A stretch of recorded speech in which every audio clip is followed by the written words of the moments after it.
Kebanyakan orang mengira prokrastinasi atau sikap menunda-nunda disebabkan karena rasa malas atau adanya masalah manajemen waktu. Tapi sebenarnya ini adalah mekanisme pertahanan otak terhadap stres.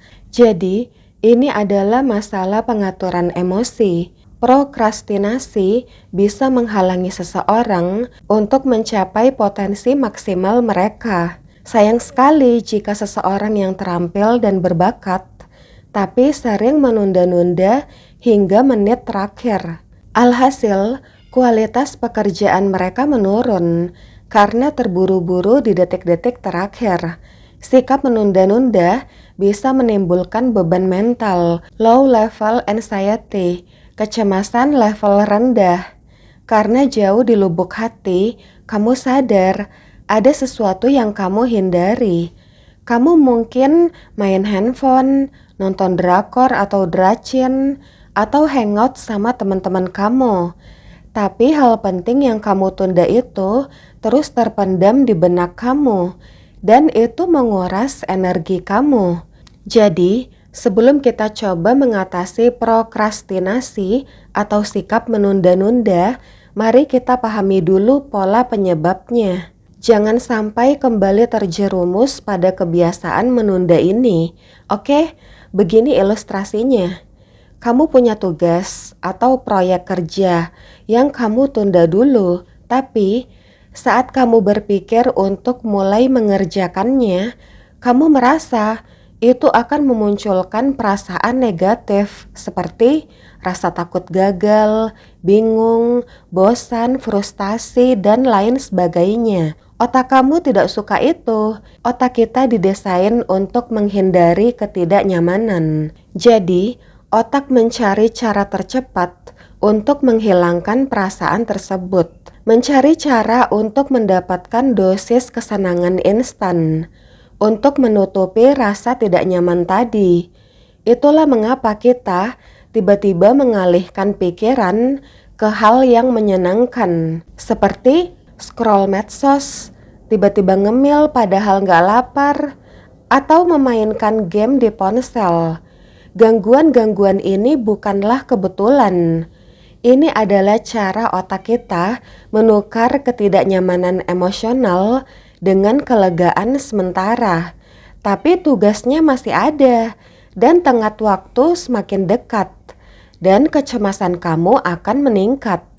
Kamu pun mengalami stres ringan, sehingga tubuh melepaskan lonjakan adrenalin. Dan inilah yang akhirnya membuat kamu bertindak. Kamu tidak mulai mengerjakan tugas karena termotivasi, tapi karena tubuh kamu dalam keadaan panik. Nah, masalahnya ketika kita baru bertindak karena stres ringan tersebut, kita seolah melatih otak untuk percaya bahwa kita butuh adrenalin untuk mulai mengerjakan tugas.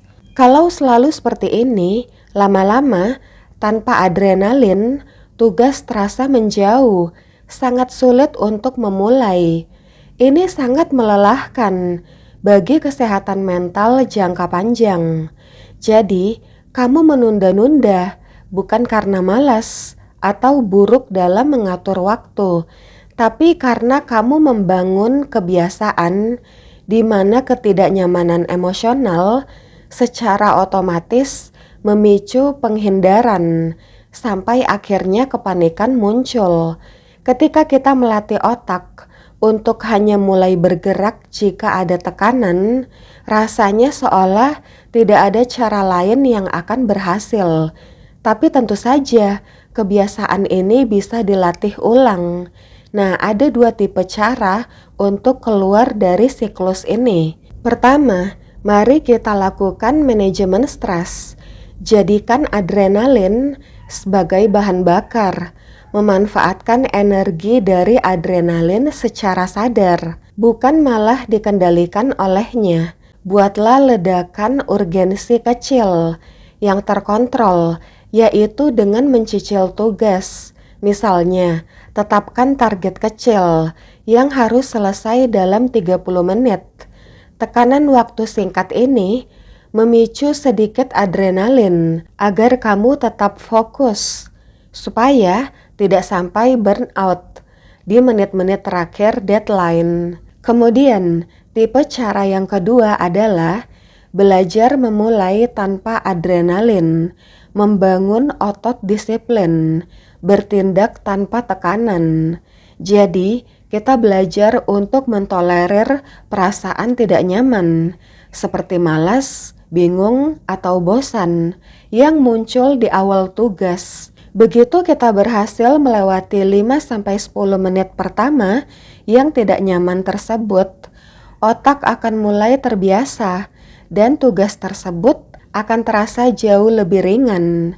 Nah, sekarang kita akan membahas 7 teknik untuk menjauhkan diri dari sikap menunda-nunda. Sebagian akan membantu kamu menggunakan adrenalin dengan cara yang lebih sehat dan terkontrol. Sementara sebagian yang lain akan membantu kamu bekerja tanpa adrenalin. Kamu harus memperhatikan mana yang cocok dengan kepribadian kamu dan jenis pekerjaan kamu. Jadi, di hari yang sibuk, kamu tahu cara mengendalikan adrenalin dengan sehat. Dan di hari yang tenang, kamu tetap bisa produktif tanpa harus menunggu situasi menjadi darurat. Teknik yang pertama, menggunakan hukum Parkinson, yaitu strategi menipu diri sendiri demi kebaikan. Hukum ini berbunyi, pekerjaan akan berkembang untuk mengisi waktu yang tersedia untuk penyelesaiannya. Misalnya, jika kamu punya waktu 1 bulan untuk mencuci piring, kamu mungkin akan menundanya sampai minggu keempat. Tapi jika kamu hanya punya waktu 10 menit sebelum tamu datang, piring-piring itu akan bersih dalam 10 menit. Intinya, kita sering bekerja lambat bukan karena tugasnya sulit, tapi karena kita punya terlalu banyak waktu santai sebelum tenggat waktu tiba. Dengan menetapkan deadline sendiri, misalnya diselesaikan hari Rabu, padahal deadline-nya hari Jumat, kamu memancing adrenalin lebih awal yang membantu kamu fokus untuk sesuatu yang lebih besar seperti makalah penelitian atau skripsi. Pecah tugasnya menjadi micro deadlines, tenggat waktu mikro. Jangan melihat sebuah proyek sebagai satu kue besar, tapi pecah menjadi potongan-potongan kecil. Daripada berpikir skripsi harus selesai bulan depan, berpikirlah bab 1 harus selesai Senin jam 12 siang. Bab 2 harus selesai Rabu jam 9 malam. Hasilnya, setiap bagian kecil yang selesai akan memberikan semangat untuk lanjut ke bagian berikutnya. Kuncinya adalah komitmen. Otak kita sangat pintar mengenali kebohongan kita sendiri. Jika kamu berpikir, ini kan cuma deadline buatan saya sendiri, santai aja, maka teknik ini akan gagal. Kamu harus memperlakukan deadline buatan itu sesakral deadline dari bos atau dosen. Misalnya, tulis di kalender atau pasang alarm atau beri punishment ringan kalau kamu tidak berhasil menyelesaikannya. Kemudian teknik kedua, gamifikasi atau mengubah tugas jadi game. Teknik ini menciptakan urgensi melalui permainan. Psikolog Dr. Stephen Hayes menyarankan untuk mengatur ulang sebuah tugas sebagai tantangan, bukan kewajiban. Ketika otak melihat sesuatu sebagai permainan, otak mengurangi sebagian resistensi atau rasa enggan dalam diri kita. Otak menjadi penasaran, kompetitif, dan lebih mau terlibat. Contohnya, menyetel beberapa lagu yang fun dan memasang timer 15 menit untuk beresin meja. Alhasil, kamu terpacu bergerak karena ingin menang melawan waktu sebelum lagu yang kamu sukai itu selesai. Teknik ini memberikan sedikit suntikan adrenalin yang membuat kamu fokus dan bersemangat. Adrenalin dari permainan tidak memicu hormon stres atau kortisol. Alhasil, kamu jadi produktif dalam kondisi emosi yang positif. Teknik ketiga adalah konsep temptation bundling atau penggabungan godaan, yaitu menggunakan pemanis saat mengerjakan tugas. Misalnya mengerjakan tugas atau pekerjaan sambil mendengarkan podcast, musik lofi, atau film komedi. Alhasil, otak setuju mulai bergerak tanpa merasa sedang disiksa. Otak mulai mengasosiasikan tugas yang sulit dan membosankan itu dengan elemen yang menyenangkan. Kemudian teknik keempat adalah the 2-minute rule, aturan 2 menit, yang dipopulerkan oleh pakar produktivitas David Allen dan James Clear. Salah satu alasan terbesar kita menunda-nunda adalah karena otak kita melebih-lebihkan betapa sulitnya tugas tersebut. Otak melihat keseluruhan proses, setiap langkah, setiap potensi hambatan, dan memutuskan bahwa tugas itu terlalu berat untuk saat ini. Saat kamu berpikir, saya harus membersihkan seluruh rumah, otak kamu membayangkan kerja keras berjam-jam dan langsung mengirim sinyal resistensi atau penolakan. Dalam fisika, benda yang diam cenderung tetap diam. Bagian tersulit dari produktivitas adalah transisi dari diam ke bergerak. Dengan aturan 2 menit ini, karena terlalu mudah, hampir tidak mungkin bagi otak untuk menolaknya. Begitu tangan kamu sudah mulai bekerja selama 2 menit, beban mental hilang. Dan biasanya kamu akan merasa nanggung jika harus berhenti. Kemudian teknik kelima adalah teknik Pomodoro. Teknik ini adalah tentang cara bertahan, menjaga fokus setelah mulai mengerjakan tugas. Otak manusia secara biologis sulit mempertahankan fokus tajam dalam waktu yang sangat lama, misalnya 3-4 jam non-stop. Teknik Pomodoro memecah tugas menjadi blok-blok kecil, yaitu per 25 menit, yang diselingi istirahat selama 5 menit. Tujuan istirahat ini adalah memberi kesempatan otak mengolah informasi dari tugas yang baru saja dikerjakan atau dipelajari, sekaligus menjaga pikiran tetap tajam untuk sesi berikutnya. Setiap satu sesi 25 menit disebut sebagai 1 Pomodoro. Aturannya sederhana, fokus total 25 menit. Tidak ada HP, jangan buka medsos, hanya tugas tersebut.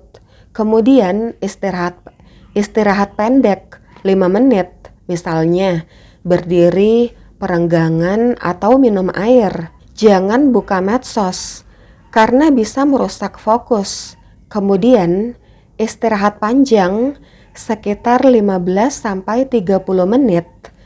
Ini dilakukan setelah kamu menyelesaikan 4 Pomodoro. Ini adalah waktu pemulihan penuh. Kemudian teknik keenam adalah memberikan paparan dingin. Terkadang kita tidak bisa memulai bekerja bukan karena malas, tapi karena otak kita sedang dalam kondisi kabut, brain fog, atau terlalu santai, low energy, sehingga pikiran terasa berat dan lambat. Nah, menstimulasi tubuh dengan paparan zat dingin memberikan kejutan yang memaksa sistem saraf untuk langsung siaga. Ini adalah cara tercepat untuk berpindah dari mode ngantuk atau mager ke mode waspada. Contoh paparan zat dingin misalnya, cuci muka dengan air dingin selama beberapa detik. Basuh tangan sampai siku dengan air dingin selama beberapa detik, atau mandi air dingin singkat 1-2 menit. Saat air dingin mengenai kulit, tubuh mengira ada ancaman suhu.